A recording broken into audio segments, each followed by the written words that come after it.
Hey guys, it's Heatherine Martin from Heatherine Art. I'm here as promised to talk about my brushes and the paper that I use. So I want to start with my brushes.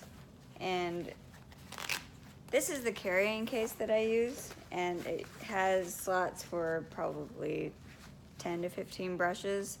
I rarely have it full, but it's nice to have to put in my backpack and just carry around my brushes so I don't ruin the bristles. This one's pretty old. As you can see, it's covered in paint and it's pretty floppy by now. I need a new one because it will bend my bristles. But it's pretty good, and it folds over like a tent, and you can tighten this so that it lays out like this on the table and you can have your brushes all in view. And I just really like it a lot. This looks like a lot of brushes, and it is, but I keep half of these here at home and half of them in my backpack. So a lot of them are doubles. For the most part, I use flats, which are these guys, or brights, which are these guys.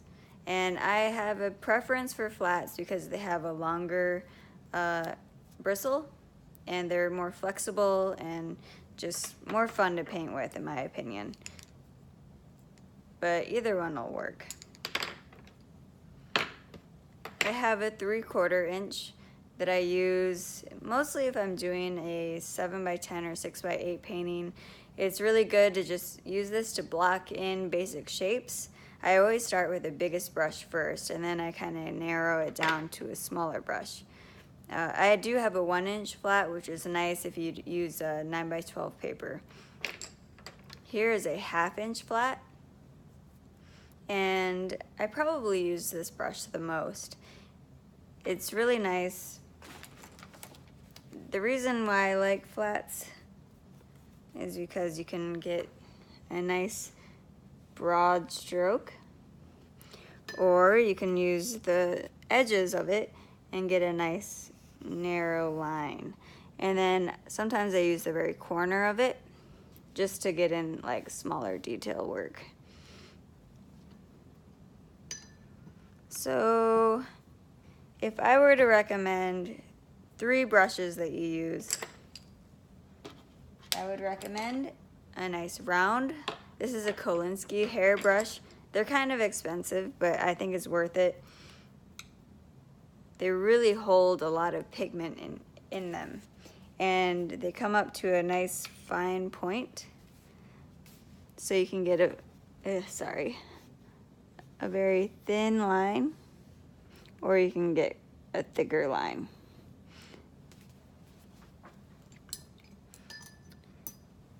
So I would recommend one of these.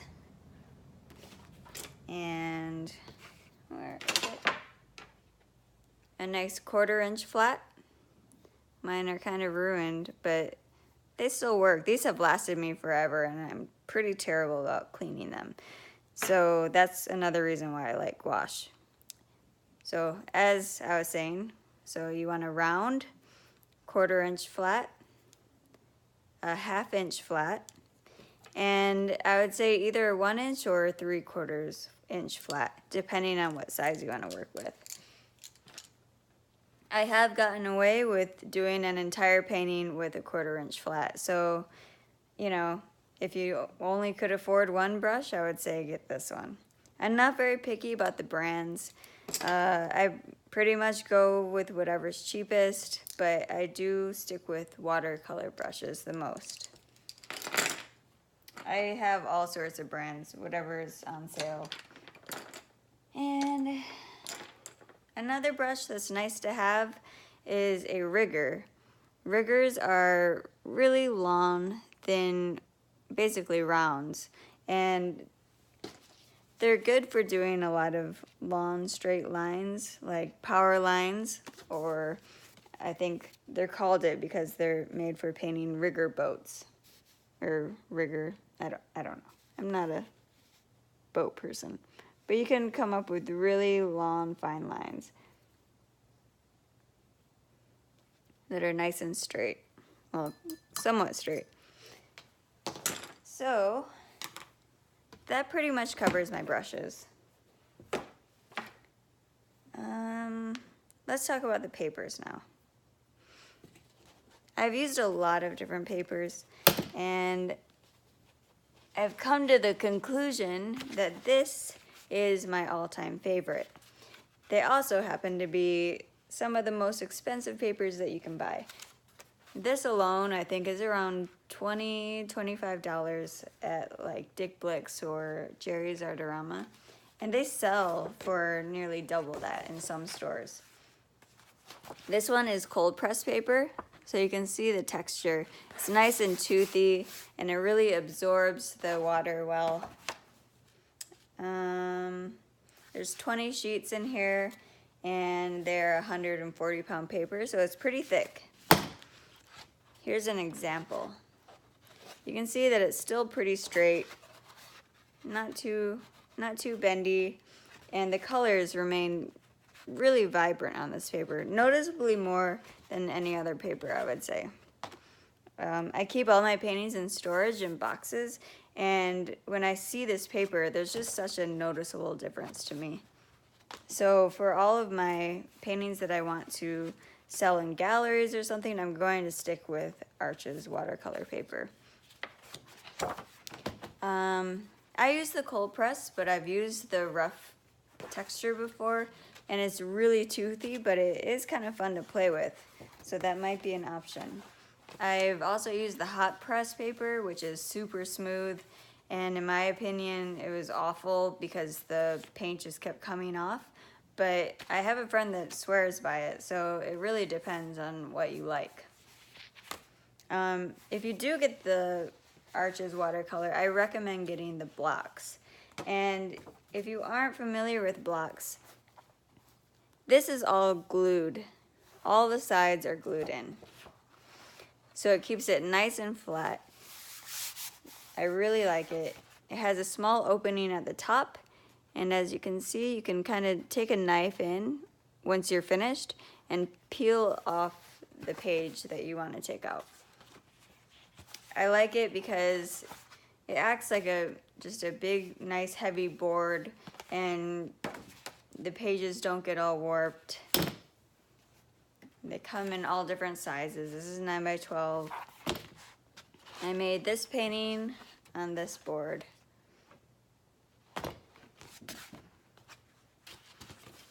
Definitely my favorite. They come in different sizes. I know they have a nice landscape size, which is basically one of these like cut in half. I'm really curious about trying them. I just haven't had the extra money really to throw around on weird sizes like that. So for my lunch sketches, I've tried a lot of different papers as well, and this is definitely one of my favorites, and I highly recommend it. There's 22 sheets in total, but you can work on front and back. It's a really ugly cover in my opinion, but you can take it off and reveal kind of a equally ugly color. That was my cat. But the pages are really nice. The texture is cold press. It absorbs the paint really well. The pages are nice and thick, not too bendy, they don't warp, and it's a really good deal. You can get these on Amazon for I think $6 or $7. So I really recommend this one, and I've used a couple of books so far. Another book that I use, this one's from my friend. This is Cottonwood Arts Recycled Notebook, the landscape version. They have a portrait version as well. You can see one of the paintings that I did. Maybe flip through a little bit, do some of my studies on this paper. Some chicken studies.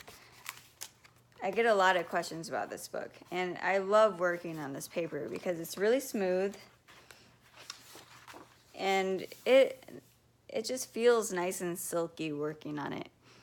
I really recommend it, and it doesn't warp too bad. It's not really meant for gouache, but it still works for me, and I love it. There's a spiral bound version as well, but I don't recommend that one because the covers constantly fall off. I actually stopped using it. I would buy several of them, but I had to just stop because it drove me crazy having all the pages falling out. Here's another paper that's very similar, and this is the Strathmore Toned Gray Mixed Media. It comes in 2 different colors. Here's also a tan version, and it flips so it's not a block. But I really like these for the same reasons. They're just really smooth and silky to work on, and it's nice to work on toned paper. They come in different sizes. I work on the 6x8 size a lot, and you can see some examples here of the 9x12.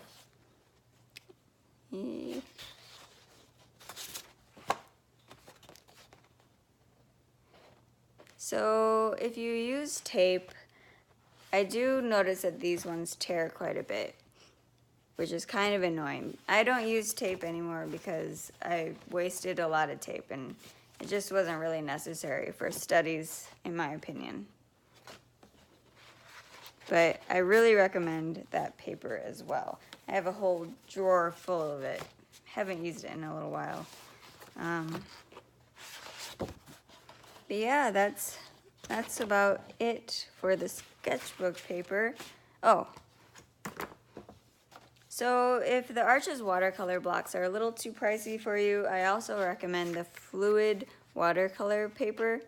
They're similar. They're not glued on all the sides, but they are glued on the top and the bottom. And they also hold it nice and flat. The paper is pretty thick, 140 pound, I think. And they come in all different sizes. I really like this 6x6 size. And this is another little pad that I use a lot. This is the Strathmore watercolor postcards. I've never mailed them because I feel like my gouache would just get destroyed through the mail system. But they're pretty cool. And if you want to just send them out for fun, might be pretty cool. Here's a little spot for a stamp and the person's address. I just really like the size. 4x6 is a really good size for 30-minute to an hour painting.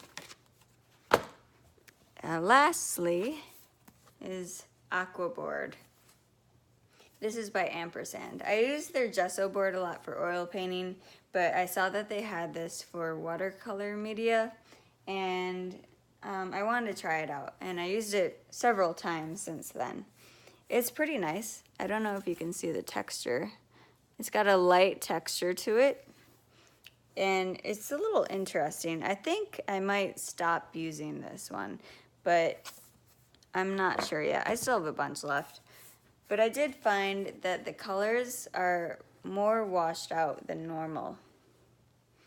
I don't really mind it, and it works in some cases, but it kind of bothers me that it doesn't have the same sort of richness that I like from the Arches watercolor paper.